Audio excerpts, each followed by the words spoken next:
किसी के भी जिंदगी में एक चीज की कभी कमी नहीं होती है, वो है तनाव यानी स्ट्रेस। तनाव ये बड़ा पेचीदा मामला है। चलो हम आसान शब्दों में ये जानकारी प्राप्त करते हैं कि ये तनाव यानी स्ट्रेस क्या है, इससे क्या परिणाम होते हैं, इसका प्रबंधन कैसे किया जाए और सबसे महत्वपूर्ण बात, तनाव का निपटारा कैसे हो।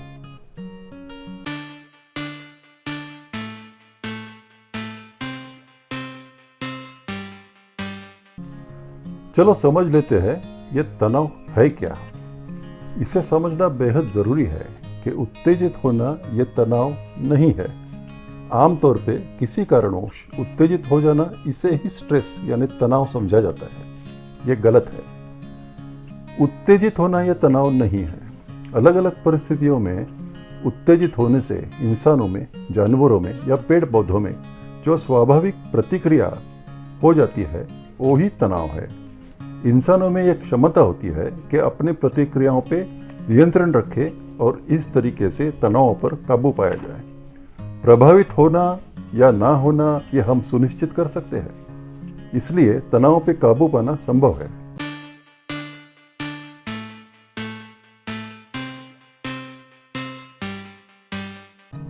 तो तनाव के मामले में इंसान, पेड़ पौधे और जानवर या प्राणियों में क्या फर्क है?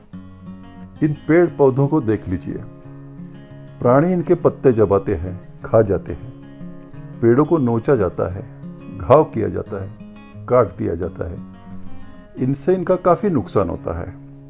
पेड़ों की टहनियां तोड़ी जाती है, फल फूल निकाले जाते हैं। पेड़ों की शाखाएं काट के, सुखा के जलाई जाती है। इनका इस्तेमाल कुर्सियां, पलंग जैसे फर्नीचर के लिए किया जाता है। इनकी लकड़ियां घर बनाने में इस्तेमाल होती है। ये सभी से पेड़ पौधे बहुत आहत होते हैं। सभी में काफ़ी तकलीफें, तनाव पैदा होता है। जब आम्लयुक्त या क्षारयुक्त रसायन घास पर या पेड़ पौधों पर डाला जाता है तो इनको काफ़ी नुकसान होता है, काफ़ी तनाव पैदा होता है और वो मर भी जाते हैं। इससे बचने के लिए फाइट और फ्लाइट ये तत्व वो अपना नहीं सकते। ना तो वो वहां से भाग निकल सकते हैं, ना अत्याचारों का, तनाव का, आघातों का प्रतिकार कर सकते हैं। अपने ही स्थान पर रहते हुए खुद को संभालने की कोशिश करते हैं। तनाव या स्ट्रेस पर काबू पाने का यही एक तरीका वो अपनाते हैं। अपने प्राचीन शास्त्रों में या हस्तलिखितों में यह काफी जगह स्पष्ट किया है कि पेड़ पौधों को भी जान होती है, उनका भी मन होता है, उनको भी आनंद होता है, दुख होता है। जब हम इनसे फूल या फल लेते हैं तो इनका आभार प्रदर्शन करना चाहिए, कृतज्ञता व्यक्त करनी चाहिए। इनसे कहना चाहिए कि हम आभारी हैं, कृतज्ञ हैं। ये करने से पेड़ पौधों को भी काफी आनंद और समाधान प्राप्त होता है। अब इसकी पूरी जानकारी आधुनिक विद्वान को स्पष्ट रूप से अवगत ना हो, लेकिन काफी मात्रा में इस पर संशोधन चल रहा है। अब हम प्राणी या जानवरों के तनाव के बारे में जान लेंगे। प्राणी ज्यादातर अपने अपने इलाकों में ही रहते हैं। आप अगर कोई कुत्ते को उसके इलाके से भगाने की कोशिश करते हो तो वो तनाव में आ जाता है। वो वहां से आसानी से जाता नहीं है, वहां डटे रहता है। जब उससे भी बलवान प्राणी या कुत्ता वहां से उसे निकालने की कोशिश करता है तो प्रतिक्रिया स्वरूप वो लड़ाई करता है। या तो लड़ाई करता है या भाग जाता है। फाइट और फ्लाइट, यही तनाव को दूर करने का इनका तरीका है। इंसान को देख लीजिए, यानी आधुनिक सभ्यता के जमाने में ये संभव नहीं है, लेकिन पहले के जमाने में अगर दो इंसानों के बीच कोई झगड़ा हुआ तो उसके फलस्वरूप तनाव पैदा हुआ, तो इस तनाव को मिटाने का एक ही तरीका था, लड़ाई करना या शरणागत हो जाना। एक ही लड़की को दो इंसान चाहते हो तो यही तरीका था, फाइट और फ्लाइट, लड़ाई करके जीतो या भाग जाओ और तनाव मुक्त हो। लेकिन अब आधुनिक सभ्यता के जमाने में फाइट और फ्लाइट यानी लड़ो या भागो ये पर्याय उपलब्ध नहीं है। झगड़े, मतभेद, अन्याय, अत्याचार इत्यादि समस्याओं का हल मिलने के लिए काफी वक्त लग सकता है और इंसान काफी तनावपूर्ण वातावरण में रहने के लिए मजबूर हो जाता है। काफी देर तक तनाव बढ़ते जाता है और यह तनाव नहीं रहता। शरीर के अंदर इस तनाव को केमिकल्स या रसायन में बदलना शुरू हो जाता है। एक दिलचस्प बात यह है कि तनाव बुरा होता है, वैसे ही अच्छा तनाव भी होता है। हम हमेशा बुरे तनाव की बातें करते हैं, लेकिन अच्छे तनाव के नहीं। जैसे आपके माता पिता ने आपकी थपथपाई तो आपको बड़ा आनंद मिलता है, समाधान मिलता है, या आपके प्रेमी ने आपको गले लगाया तो आप खुश हो जाते हो। जैसे कोई पेड़ पौधों को आपने प्यार से हाथ फेर के कहा कि आप उसके फल फूल पाने से शुक्रगुजार हो, तो आनंद महसूस करेंगे। हम जिंदगी के बुरे पहलुओं पर ज्यादा गौर करते हैं और अच्छी चीजों पर बिल्कुल कम। जिंदगी के तरफ खुले दिल से पेश आना हमने सीखना चाहिए।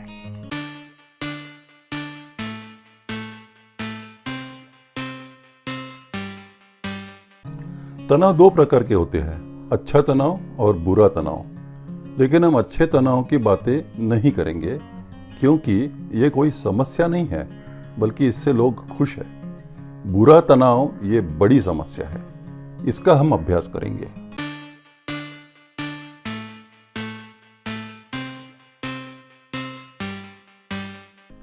उत्तेजनाओं के 4 प्रमुख प्रकार होते हैं: शारीरिक, मानसिक, भावनिक और आध्यात्मिक। ये चारों प्रकारों में अलग अलग समूह हो सकते हैं, जैसे शारीरिक मानसिक, शारीरिक भावनिक इत्यादि। लेकिन इसको और ज़्यादा उलझाने की या कठिन बनाने की आवश्यकता नहीं है।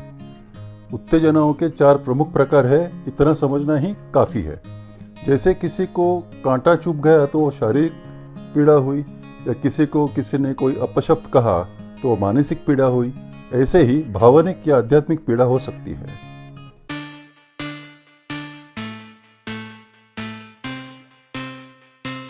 अब स्ट्रेस यानी तनाव की 2 श्रेणियां होती है: एक्यूट यानी उसी वक्त का, या क्रॉनिक यानी स्थिरकालीन।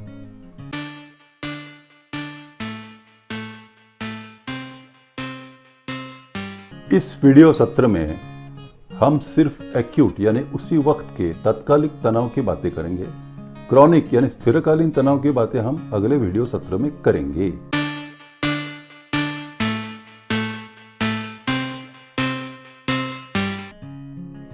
पहली बात जो हमने देखी है कि स्टिमुलस यानी उत्तेजनाओं का शरीर पर होने वाला जो असर है, ये प्रतिक्रिया स्वरूप होता है।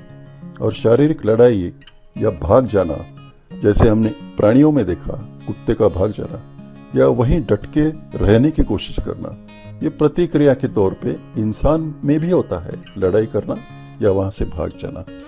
जैसे शारीरिक प्रतिक्रिया होती है, इसके फलस्वरूप शरीर में काफी केमिकल्स यानी रासायनिक पदार्थ का निर्माण होता है। इन केमिकल्स या रसायनों की वजह से शरीर और मन चौकन्ना हो जाता है, पसीना छूटता है, हृदय की गति बढ़ती है, रक्तदाब बढ़ता है, आंखें बड़ी होती है, स्नायुबंध पेशी कार्य के लिए तत्पर हो जाती है। जब जान बचाने के लिए, शारीरिक लड़ाई के लिए या वहां से भाग जाने के लिए जल्द से जल्द ये सब हो, इसके लिए शरीर बिल्कुल तंदुरुस्त और तैयार हो जाता है। तो ये लड़ो या भागो या बचो, फाइट और फ्लाइट की प्रतिक्रिया होती है। इसके फलस्वरूप गला सूख जाना, आंखों का बड़ा हो जाना, हृदय की गति बढ़ना, सीने में दर्द, पसीने छूटना, सांसों से फूल जाना, प्राणवायु कम पड़ना, और ये एड्रेनलिन बढ़ता है, रक्तदाब बढ़ता है, यकृत से ग्लूकोज निकलना शुरू होता है ताकि स्नायु पेशियों में ताकत पैदा हो। चयापचय क्रिया धीमी हो जाती है या रुक जाती है। इसलिए कि अब जिंदा रहना ज्यादा जरूरी है। शरीर की इम्यून सिस्टम दबाने के लिए कॉर्टिसोन पैदा किया जाता है। इस तरीके से फाइट और फ्लाइट यानी लड़ो या भागो और बचो, इस सिलसिले में यह सब होता है। और भी काफी रासायनिक क्रियाएं शरीर में होना शुरू होता है। तो ये जिंदा रहने के जंग में मन, बुद्धि और शरीर ये बिल्कुल तैयार हो जाता है। सांसें तेज होती है, ज़्यादा खून धमनियों में दौड़ना शुरू होता है, एड्रेनलिन बढ़ जाता है, हृदय की कार्य क्षमता बढ़ाता है, शरीर ठंडा करने के लिए पसीने छूटते हैं, खून कम निकलने के लिए हाथ पांव की धमनियां आकुंचित हो जाती है।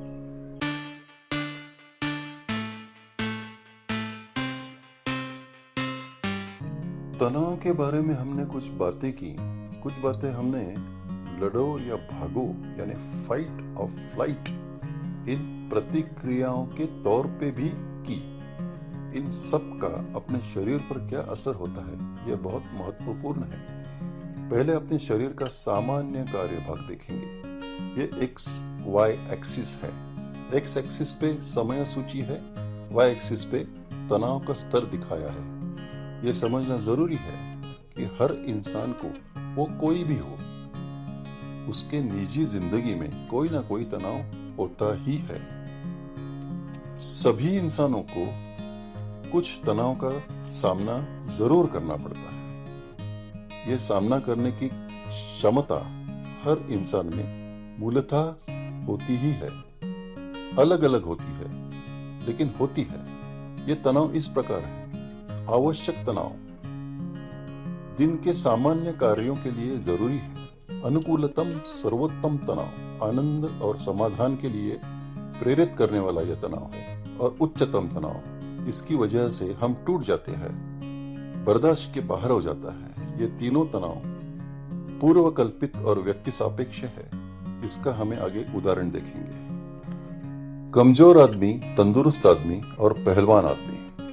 अब कमजोर आदमी 2 किलो वजन आराम से उठाएगा, तंदुरुस्त 5 किलो उठाएगा। तो पहलवान कहेगा कम से कम 25 किलो तो दे दो, तो मजा आएगा। अगर 8 किलो वजन हो तो कमजोर कहेगा भाई ये नहीं हो सकता, ये बहुत वजन है। तंदुरुस्त कहेगा 7 किलो ठीक है, 15 तक तो आराम से उठाऊंगा। पहलवान आदमी कहेगा 80 किलो उठाने को कहो तो मजा आएगा। अब कमजोर को 15 किलो वजन दे दो तो वो कहेगा ये नहीं उठा सकता भाई, बिल्कुल नामुमकिन है। तंदुरुस्त कहेगा 15 तक ठीक है, लेकिन 30 मत दो, मेरी कमर टूट जाएगी। पहलवान को पूछो तो वो कहेगा मैं तो 120 तक उठा सकता हूं भाई, लेकिन 140 मत दो, वो नहीं होगा। तो ऐसे पूर्व कल्पित मायने रखें तो समझ में आता है कि इंसान की शारीरिक क्षमता अलग अलग है। ऐसे ही सभी की मानसिक और भावनिक क्षमता भी अलग अलग होती है। अलग अलग लोगों के लिए ये अलग अलग होती है। पहलवान की मानसिक क्षमता कम हो सकती है, तो अलग अलग मात्रा में सभी के पास आवश्यक तनाव, अनुकूल तनाव और उच्चतम तनाव सहन करने की क्षमता होती है।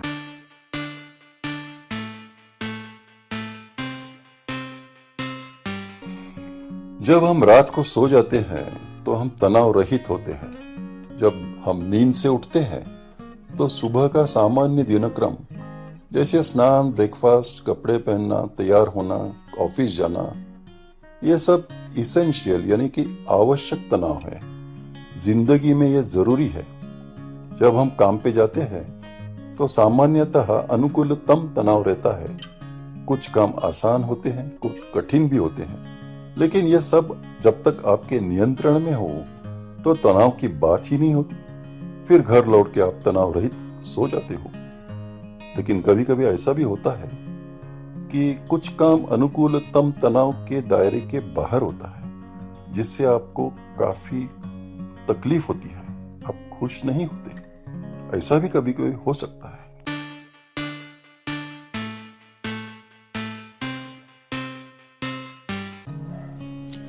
हम एक्यूट स्ट्रेस यानी कि तात्कालिक तनाव की बात करेंगे। क्या होता है इसमें? यह तात्कालिक तनाव भी आवश्यक तनाव, अनुकूलतम तनाव और उच्चतम तनाव, इनके दायरे में ही आता है।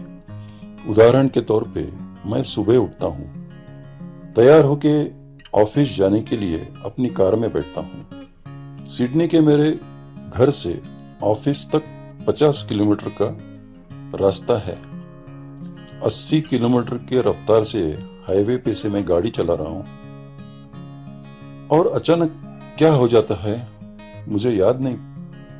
मेरी गाड़ी अचानक दूसरे किसी गाड़ी से जोर से टकराती है और रास्ते से उतर जाती है। मेरे को याद है कि दरवाजा खोल के मुझे कोई बाहर निकालने की कोशिश कर रहा है, मेरे से बात करने की कोशिश कर रहा है। मैं सुन्न हो चुका हूं, मैं हिल नहीं पाता, मेरे आंखों से आंसू बह रहे हैं, मैं ठीक से बात भी नहीं कर पाता। मुझे मानसिक सदमा लगा हुआ है। यह है एक्यूट स्ट्रेस का परिणाम, यानी तात्कालिक तनाव। अब जिस आदमी ने मुझे मदद करने की कोशिश की वो उस गाड़ी का मालिक था जो मेरे से टकरा गया था, लेकिन उसने मुझे हल्के से नीचे उतारा, सीट बेल्ट निकाल के धीरे से बातें करके मेरी पूछताछ करते हुए बाहर निकाल के मुझे पानी पिलाया। मैं तो कुछ समझ नहीं पा रहा था, मैं इस हादसे का सामना ही नहीं कर पा रहा था। ये मेरे यादों के भी बाहर हो गया था, मैं इससे बिल्कुल टिक नहीं पा रहा था। दूसरी ओर दूसरे गाड़ी का मालिक इस चुनौतियों का सामना, इन तनाव का सामना बड़े धीरज से कर रहा था, डट के कर रहा था। वो खुद को संभाल रहा था और मुझे भी राहत दिला रहा था। फाइट या फ्लाइट, इसका यह सबसे अच्छा उदाहरण है। मैं इससे भाग जाना चाहता था, याद भी नहीं रखना चाहता था, और उसी जगह उसी परिस्थितियों से गुजरने वाला ये दूसरे गाड़ी का जो मालिक है वो कोशिश कर रहा था कि परिस्थितियों को संभाले, खुद को संभाले और मुझे भी संभाले। वो फाइट कर रहा था, डट के फाइट कर रहा था। रात को घर जाने के बाद भी मैं बहुत अस्वस्थ था, सो नहीं पा रहा था। यह आकस्मिक तनाव छोटे पैमाने में भी हो सकता है। समझो थोड़ा तेल गैस बर्नर पे गिर गया तो आग पकड़ ली और पूरा जल गया। ये छोटा हादसा है, लेकिन यह संभाला जा सकता है। बड़े पैमाने में भी एक्यूट स्ट्रेस यानी आकस्मिक तनाव हो सकते हैं, जैसा बड़ा कार एक्सीडेंट या फैक्ट्री में आग लगना जैसी उदाहरण। ऐसे काफी उदाहरण हैं। तो फाइट और फ्लाइट के ये बहुत ही अच्छे उदाहरण है जिसमें मैं फाइट नहीं कर सका, मैं रात को सो नहीं सका, मैं स्वस्थ नहीं।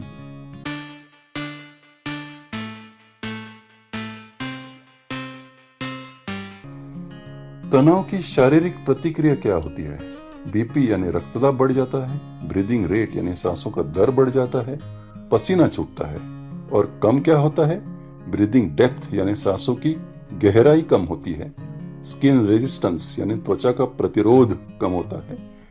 और यह सब वैज्ञानिक तरीके से सिद्ध हो चुका है।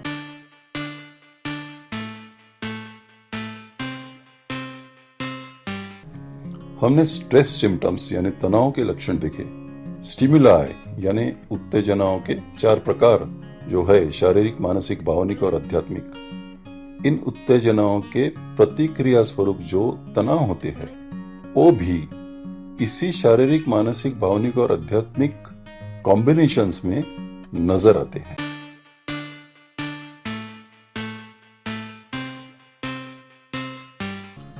स्ट्रेस मैनेजमेंट यानी लाइफस्टाइल मैनेजमेंट, तनाव प्रबंधन या जीवन शैली का प्रबंधन। आम तौर पे आप आराम करते हो, सोते हो, संवर जाते हो, अच्छा आहार लेते हो ताकि शरीर स्वस्थ रहे।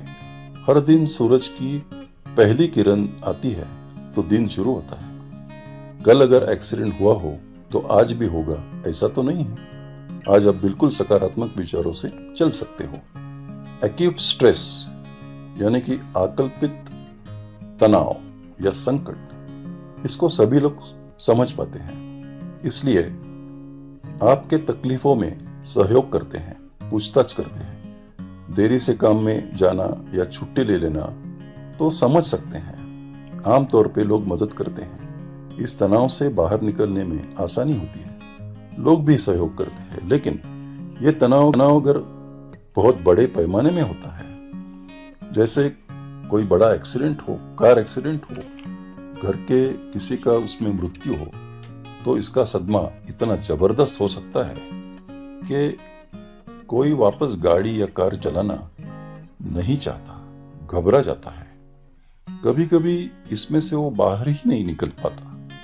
अलग अलग लोगों पर इसका अलग अलग असर हो सकता है, लेकिन आमतौर पे हमारे हर दिन के जिंदगी में जो साधारण आकस्मिक तनाव होते हैं, उसका सामना आसानी से किया जा सकता है। हो सकता है कि कार एक्सीडेंट के बाद आप वहां से गुजरते वक्त अस्वस्थ हो जाए, लेकिन सिर्फ कुछ हफ्तों के बाद आप ठीक हो सकते हैं। ये कुछ हफ्तों तक सीमित है। आमतौर पे साधारण आकस्मिक तनाव से आप जल्द ही छुटकारा पा सकते हो और इसमें लोगों का सहयोग भी मिलता है।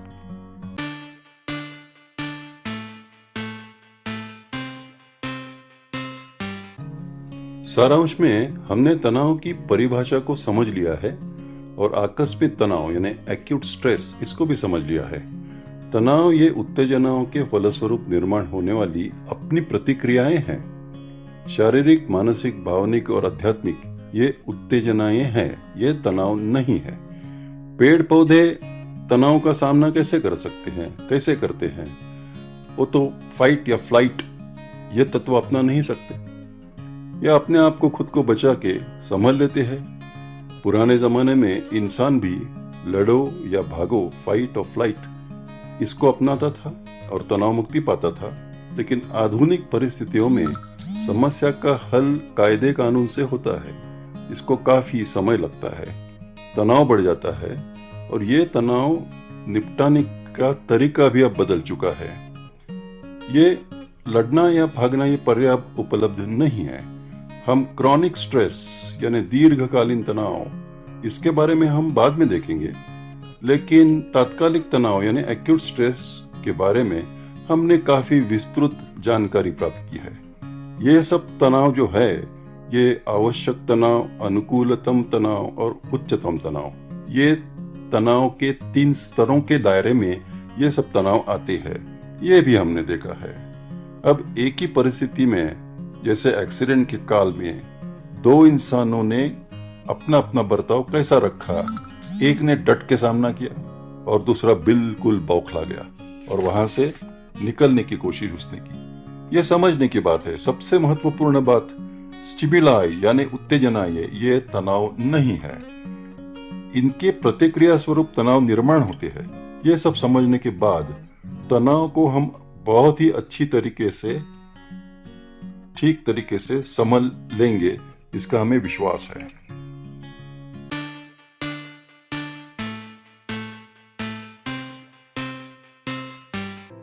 अभी थोड़ा सा मेरे बारे में, मैं पूना में होता हूँ, एक्यूपंक्चर निसर्गोपचार का क्लिनिक चलाता हूँ, सूर्य नमस्कार सिखाता हूँ। हमें सिखाने के लिए 8 घंटे लगते हैं। 8 हफ्ते में एक बार 1 घंटे का क्लास होता है। हमारा सूर्य नमस्कार 70 प्रकार के लेवल्स ऑफ डिफिकल्टी है और उस हिसाब से हम हर व्यक्ति को जितना उनकी कुवत है, उनकी कैपेबिलिटी है, उस हिसाब से हम सिखाते हैं। हम निसर्गोपचार को साइंटिफिक बेसिस पे लाने की कोशिश जारी है। मैं शिवाम्बू का तज्ञ होने के नाते शिवाम्बू का प्रचार करता हूँ। गए 4-5 सालों से मैं ऑनलाइन क्लिनिक लोगों को फायदा करने के लिए मदद की हिसाब से करता हूँ। अगर किसी को कोई सवाल हो तो मुझे ईमेल पे कांटेक्ट करें और मैं उनसे सलाह जरूर दूंगा। आजकल 4-5 सालों से पूरे विश्व में लोग मुझे कांटेक्ट करते हैं और काफ़ी लोगों को फ़ायदा हो चुका है। अभी जो मैं ये मालिका चल रही है, ये 2 महीने से चल रही है और आप लोगों ने अच्छा प्रतिसाद दिया है। उस प्रतिसाद के हिसाब से हमारा भरोसा बढ़ गया है और अभी हमें लगता है कि हम अगले 2 महीने के जो ये मालिका चलती रहेंगी, हर हफ्ते में 1 वीडियो, उसका भी आप फायदा लोगे और अपनी तबीयत तंदुरुस्त होने के लिए, निरोगी रहने के लिए, निरोगी बनाने के लिए कोशिश जारी रहेगी, ऐसी उम्मीद है। यहाँ मैं आप समाप्त करता हूँ और एक हफ्ते में फिर मिलेंगे। नमस्कार। स्वास्थ्य के बारे में इस महत्वपूर्ण जानकारी के लिए हम आपके आभारी हैं। यह मालिका 15 से 22 भाग की है। इसमें अपने शरीर को तंदुरुस्त बनाने के लिए मदद होगी। ये मालिका आपको ज्ञान और शरीर को स्वस्थ रखने के लिए मार्गदर्शक बनेगी। हमारी ऑनलाइन शैक्षणिक और सपोर्ट सुविधा आपके स्वास्थ्य संवर्धन के लिए प्रस्तुत है। आपके संबंधित प्रश्न ईमेल कीजिए। आपको संक्षिप्त में हेल्थ सायरन की खबर और हमसे जुड़ने की जानकारी। अगर आपको यह वीडियो पसंद आया तो इस चैनल को लाइक और सब्सक्राइब करना ना भूलें। Download app Health Siren for all health solutions at your doorstep.